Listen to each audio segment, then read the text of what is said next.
This is a podcast of Scripps Institution of Oceanography at UC San Diego.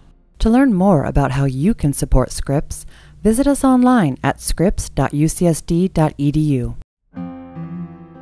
The Salton Sea. California's largest lake is set in the middle of a desert landscape 2 hours east of San Diego. The dusty region known as the Salton Basin has hosted various bodies of water for thousands of years. In its latest incarnation, it became a haven for tourists and celebrities alike, reaching its heyday in the 1950s and 60s. But in recent years, the once posh scene has deteriorated.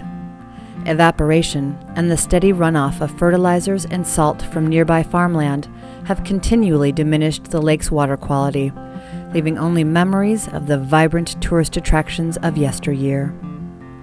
Now there are efforts underway to save the sea from further deterioration. Strategies are in development that would not only prevent the sea from drying up, but restore it to its former glory. A group of scientists at Scripps Institution of Oceanography at UC San Diego may have a hand in the sea's future. The researchers were lured here because of its geological importance. Underneath the Salton Sea lie the San Andreas and San Jacinto faults, whose movements make the Salton Basin one of the most tectonically active places in North America. The data they are capturing are helping them understand the seismic history of the area and its potential to produce the doomsday earthquake often referred to as the Big One. But the research also will aid Salton Sea restoration efforts. Working with State of California officials, the scientists are providing the kinds of details that will help state leaders evaluate the risks and hazards tied to any construction efforts necessary for saving and revitalizing the sea. Well, the cool thing about the Salton Sea is really twofold. One is that it's the really transition or relay between the Imperial Fault as it shatters into the San Jacinto and San Andreas faults. And a large chunk of that transition area or extensional area is covered with water. And so we know how to make very precise images of fault interaction underwater using our chirp sonar. So that's a real bonus for us to go to really a focal point of Southern California seismicity and be able to use our oceanographic equipment on land, so to speak. In addition to surveying the faults underneath the Salton Sea, the researchers are making very precise measurements in areas adjacent to the lake in an effort to better understand the entire region's tectonic characteristics. Right here, we're standing just to the east of the San Andreas Fault. The San Andreas Fault is at the foot of these alluvial fans here in the Mecca Hills. Jeff Dingler, one of our graduate students from Scripps, has been using LIDAR, light detection and ranging instrument that defines the geology here and gives us a quantitative capturing of the morphology. The San Andreas Fault is running right along the base of these alluvial fans. And we can look at the drainage.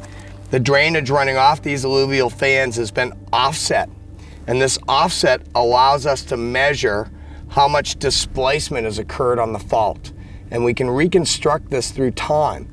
So this gives us some glimpses back into the past, how the fault has moved, how often, what's the recurrence interval, what's the magnitude.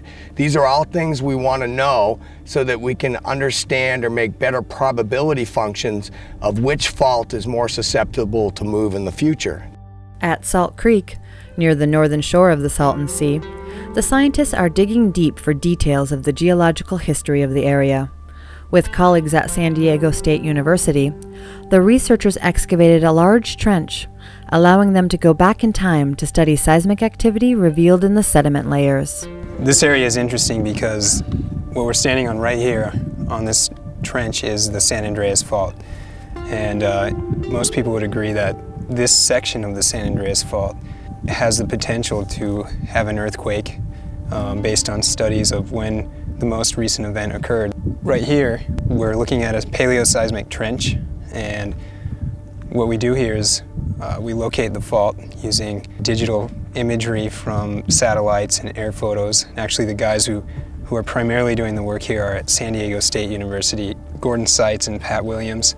So they locate the fault, and then they bring out an excavator and dig a trench across it, and we climb into the trench and document the stratigraphy looking for evidence for deformation associated with earthquakes in the past.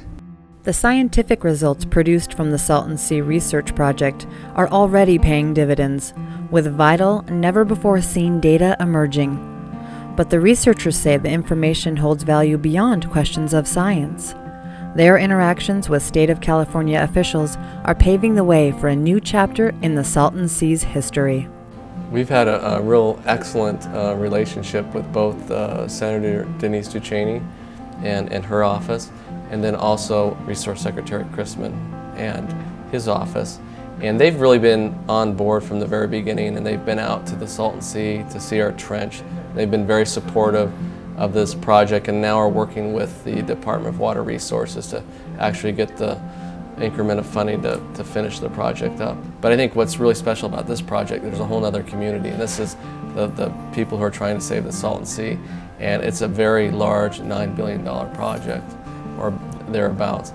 And how do you put this infrastructure there in a way that maximizes your chance of saving the sea, but then not doing anything stupid like building a dam, dike, or retaining wall across a large fault system that might rupture during its history or during its period of usefulness. So I think that's partly why the folks within the state of California are very interested in our research. Is they really do want to do it right, because it's imperative that we save the sea and not allow it to kind of digress or get in a worse situation.